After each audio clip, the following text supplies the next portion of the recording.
నమస్తే, welcome to Disha TV. Telangana రాష్ట్ర మంత్రివర్గ ప్రక్షాళన నేపథ్యంలో క్యాబినెట్లోకి తీసుకోవడానికి అధిష్టానం స్పీకర్ పేరును పరిశీలిస్తున్నట్టు వార్తలు వినిపిస్తున్నాయి. ఢిల్లీలో ఏఐసిసి కీలక నేత రాహుల్ గాంధీని శుక్రవారం గడ్డం ప్రసాద్ కలవడంపై రాజకీయ వర్గాల్లో ఆసక్తికరమైన చర్చ జరుగుతుంది. మంత్రి పదవి కోసమే ఆయన ప్రయత్నిస్తున్నారని, అందుకే రాహుల్తో భేటీ అయ్యారనే ప్రచారం జరుగుతున్నది. నిజానికి కాంగ్రెస్ అధికారంలోకి వచ్చాక గడ్డం ప్రసాద్ మంత్రి పదవిని ఆశించారు. కానీ సామాజిక సమీకరణాల నేపథ్యంలో క్యాబినెట్లోకి తీసుకోవడం కుదరకపోవడంతో ఆయనకు స్పీకర్ పదవి ఇచ్చారు. త్వరలో జరగనున్న మంత్రివర్గ ప్రక్షాళనలో కొందరు మంత్రులను తప్పించి కొత్త వారికి ఛాన్స్ ఇవ్వచ్చనే ప్రచారం జరుగుతుండగా గడ్డం ప్రసాద్ పేరును అధిష్టానం పరిశీలిస్తున్నట్టు చర్చ జరుగుతుంది. ఇక ఉమ్మడి రాష్ట్రంలో గడ్డం ప్రసాద్ మంత్రిగా పనిచేశారు. రాష్ట్ర విభజన తర్వాత ఆయన వరుసగా 2 సార్లు ఓడిపోయారు. 2023 అసెంబ్లీ ఎన్నికల్లో గెలిచిన తర్వాత రేవంత్ రెడ్డి క్యాబినెట్లో మంత్రి పదవి వస్తుందని ఆశించారు. జిల్లాలు సామాజిక సమీకరణాల కారణంగా ఆయనకు క్యాబినెట్లో చోటు దక్కలేదు. కానీ ఆయన సామాజిక వర్గంలో ఆయన కంటే జూనియర్లకు మంత్రి పదవి వరించింది. దీంతో ఆయన సన్నిహితులు ఆవేదన చెందుతున్నారు. మొదటి నుండి కాంగ్రెస్లో ఉన్న తమ నేతను మంత్రి పదవి ఇవ్వకుండా పార్టీలు మారిన లీడర్లకు ప్రయారిటీ ఇచ్చారని పెదవి విరుస్తున్నారు. మరోవైపు ఉమ్మడి రంగారెడ్డి జిల్లా నుండి మంత్రివర్గంలో ప్రాతినిధ్యం లేదు. మంత్రి పదవి కోసం ఇబ్రహీంపట్నం ఎమ్మెల్యే మల్లెడ్డి రంగారెడ్డి, పరిగి ఎమ్మెల్యే రామ్మోహన్ రెడ్డి తీవ్రంగా ప్రయత్నిస్తున్నారు. ఇప్పటికే రెడ్డి సామాజిక వర్గానికి ఎక్కువ ప్రియారిటీ ఇస్తున్నారనే విమర్శలు వస్తుండడంతో వారిద్దరికీ ఛాన్స్ లేదనే ప్రచారంలో ఉంది.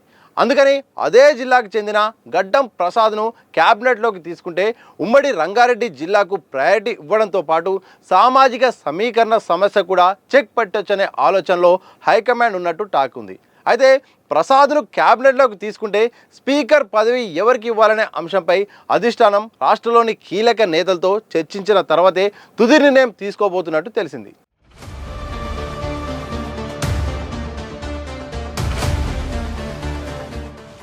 ఢిల్లీలో రాహుల్ని కలవడంపై జరుగుతున్న చర్చకు సంబంధించి స్పీకర్ గడ్డం ప్రసాద్ సన్నిహితులు స్పందిస్తూ మర్యాద పూర్వకంగానే రాహుల్ని కలిశారు, రాజకీయాలు చర్చించలేదు. డీసీసీ అధ్యక్షుల శిక్షణ తరగతులు వికారాబాద్లో జరిగినప్పుడు రాహుల్ చీఫ్ గెస్ట్గా వచ్చారు. ఆ సమయంలో ఢిల్లీకి వచ్చి కలవాలని రాహుల్ చెప్పారు. అందుకే ప్రసాద్ గారు ఢిల్లీలో రాహుల్ని కలిశారని సన్నిహితులు చెప్తున్నారు. కానీ వాస్తవానికి 2023లో కాంగ్రెస్ అధికారంలోకి వచ్చిన తర్వాత సీనియర్ నేత అయిన వికారాబాద్ ఎమ్మెల్యే గడ్డం ప్రసాద్ అయితే మాత్రం మంత్రివర్గంలో చోటు వస్తుందని కూడా చాలా ప్రయత్నించారు, ఆశించారు. చివరిలో వివిధ కారణాల వల్ల భంగపడ్డారు. అప్పటి నుండి కూడా తమ సన్నిహితుల వద్ద కూడా ఆయన మాట్లాడడం, అలాగే తమ సన్నిహితులైతేంది, క్యాడర్ అయితేంది, నేతలైతేంది మాత్రం అసలు మంత్రివర్గంలో ఛాన్స్ ఇవ్వాల్సిందే, ఇవ్వకపోవడం వల్ల కూడా ఇటు జిల్లాకు ప్రాతినిధ్యం లేకుండా పోయింది. అలాగే స్పీకర్ పదవి ఇచ్చినప్పుడు కూడా మంత్రి పదవి ఇస్తే బాగుండేదని కూడా చాలా కాలంగా చర్చ జరుగుతుంది. ఇప్పుడే ఎందుకు ఈ చర్చ వస్తుందంటే జూలై లేదా జూన్, అంటే దాదాపు ఇప్పుడు అందుతున్న సమాచారం ప్రకారం అయితే మాత్రం జూన్ చివరి నాటికి లేకపోతే జూలైలో మాత్రం మంత్రివర్గ ప్రక్షాళన అయితే మాత్రం తెలంగాణ రాష్ట్రంలో ఉండబోతుంది. ఇందులో భాగంగా ఇప్పటికే ఢిల్లీకి అయితే మాత్రం ఈ అధిష్టానం కూడా ఇప్పటికే చాలా సమీకరణ చేస్తుంది. ఎవరెవరిని ఉంచాలి, ఎవరెవరిని తీసేయాలి, ఎవరెవరి శాఖలు మార్చాలనే దానిపైన కూడా ఒక క్లారిటీకి వచ్చినట్టు తెలుస్తుంది. ఇలాంటి సందర్భంలో గడ్డం ప్రసాద్ అయితే మాత్రం మంత్రి పదవి ఆశిస్తున్నారు.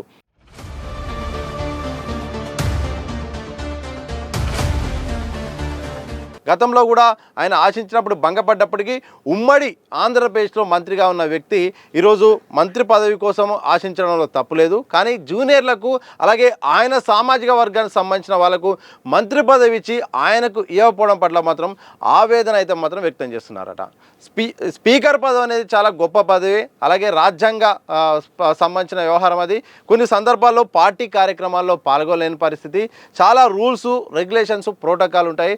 తద్వారా పూర్తి స్థాయిలో పొలిటికల్ యాక్టివిటీస్లో గడ్డం ప్రసాద్ గారు పాల్గొనలేకపోతున్నారు. ఇదే సందర్భంలో మంత్రి పదవి ఇస్తే మాత్రం ఉమ్మడి జిల్లాలో అయితేంది, అలాగే కాన్స్టిట్యున్సీలో అయితేంది, పార్టీ పరమైన కార్యక్రమాల్లో కూడా నేరుగా పాల్గొనే అవకాశం ఉంటుంది, పలు దిశానిర్దేశం చేసే అవకాశం ఉంటుంది, నిర్ణయాలు తీసుకునే అవకాశం ఉంటుంది, ప్రకటనలు చేసే అవకాశం ఉంటుంది. కానీ స్పీకర్ పదవి కారణంగా తను కొన్ని మాటలు మాట్లాడలేకపోతున్నారు, అనుకున్నది చేయలేకపోతున్నాడని కూడా ఆయన సన్నిహితులు అయితే మాత్రం అనుకుంటున్నారు. ఇదే సందర్భంలో మంత్రి పదవి దాదాపు ఇక వస్తుందన్న ఆశాభావం అయితే మాత్రం గడ్డం ప్రసాద్ గారి సన్నిహితులు అయితే మాత్రం వ్యక్తం చేస్తున్నారు. అందులో భాగంగానే రాహుల్ గాంధీని కలిశారు అని అయితే మాత్రం బయట చర్చ జరుగుతుంది. కానీ దీని విషయంలో మాత్రం సన్నిహితులను కానీ అత్యంత దగ్గర వ్యక్తులను అడిగినప్పుడు అయితే మాత్రం కేవలము వికారాబాద్లో జరిగిన శిక్షణ తరగతిలో భాగంగా రాహుల్ గాంధీ గారిని కలిసిన సందర్భంలో ఢిల్లీకి రావాలని మర్యాదపూర్వకంగా ఆయన అడగడం, అందులో భాగంగా ఢిల్లీలో ఊరికే కలిశారు తప్ప దాంట్లో ఎలాంటి రాజకీయపరమైన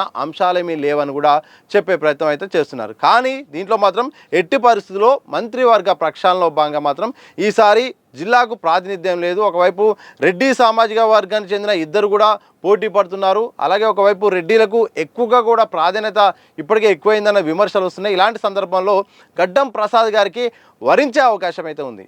ఒకవేళ మంత్రి పదవి వస్తే ఏ పదవి రావచ్చు అన్న దానిపైన కూడా వారి క్యాడరు అలాగే సన్నిహితులు కూడా రకరకాల చర్చ కూడా నడుస్తుంది. ఇందులో భాగంగా హోమ్ మినిస్టర్ కాబోతున్నట్టయితే తెలుస్తోంది. దాదాపు ఇప్పుడు అందుతున్న సమాచారం ప్రకారం అయితే మాత్రం హోమ్ మినిస్టర్ లేకపోతే డిప్యూటీ ముఖ్యమంత్రి కూడా అయ్యే అవకాశం అయితే వార్తలు వినిపిస్తున్నాయి. అందులో నిజమెంత అబద్ధమెంతో ఏమో కానీ వాళ్ళ సన్నిహితులు అయితే మాత్రం ఎక్స్పెక్ట్ చేస్తున్నారు. సోషల్ మీడియాలో కూడా కొంతమంది పోస్టింగ్లు కూడా చేస్తున్నారు. అంటే ఇప్పుడు హోమ్ మినిస్టర్కి కూడా హోమ్ మినిస్టర్ పోస్ట్ కూడా సీఎం చేతిలో ఉంది, విద్యాశాఖ మంత్రి కూడా దగ్గరలో ఉంది. ఇప్పటికీ సీఎంపై కూడా విమర్శలు వస్తున్నాయి. రెండు కీలకమైన శాఖలు దగ్గరే పెట్టుకున్నాడు. ఇటు శాంతి భద్రతకు సంబంధించిన అంశం బాగా వస్తుంది, అలాగే ఇటు విద్యా సంబంధించిన చాలా అంశాలు కూడా పెండింగ్లో ఉన్నాయి. ఎవరికి సపరేట్ మంత్రి ఉంటే బాగుంటుంది, సీఎంను కలవలేని చాలామంది అపాయింట్మెంట్ కోసం చూస్తుంటే కలవలేని పరిస్థితి ఉన్నది. ఇలాంటి సందర్భంలో సపరేట్గా వేరే వాళ్ళకి ఇస్తే బాగుంటుందన్న చర్చ జరుగుతున్న సందర్భంలో గడ్డం ప్రసాద్ గారికి ఒకవేళ మంత్రి పదవి వస్తే మాత్రం డిప్యూటీ సీఎం ఆల్రెడీ మరి ఇస్తారో ఏమో తెలియదు కానీ హోంమంత్రి కూడా ఇచ్చే అవకాశం అయితే కనిపిస్తుంది. చూడాలి రాజకీయ పరిణామాలు ఏం జరగబోతున్నాయి. కాంగ్రెస్ పార్టీలో కూడా చివరి నిమిషంలో కూడా చాలా మార్పు చేర్పులు జరుగుతాయి.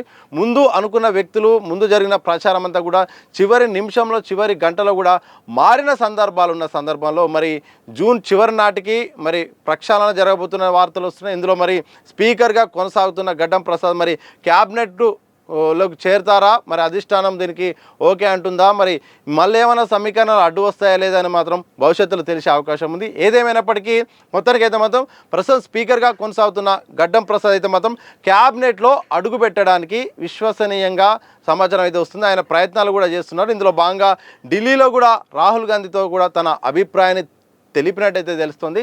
రాజకీయ ప్రాధాన్యత లేదు అంటూనే కూడా వాస్తవానికైతే మాత్రం మంత్రి పదవి కోసమే కలిశారు, తన యొక్క విజ్ఞప్తిని చెప్పారు, సన్నిహితులు కూడా కోరుకుంటున్నారు. మరి త్వరలో ఏం జరుగుతుందో జరిగే పరిణామాలు రాజకీయ అంశాలు ప్రాంతీయ సంబంధించిన చాలా అంశాలు వస్తాయి. మరి ఆ అంశాల్లో మరి అధిష్టానం కానీ రాష్ట్ర పీసీసీ అలాగే సర్కారు ఎలాంటి నిర్ణయం తీసుకుంటుందో చూడాలి మరి.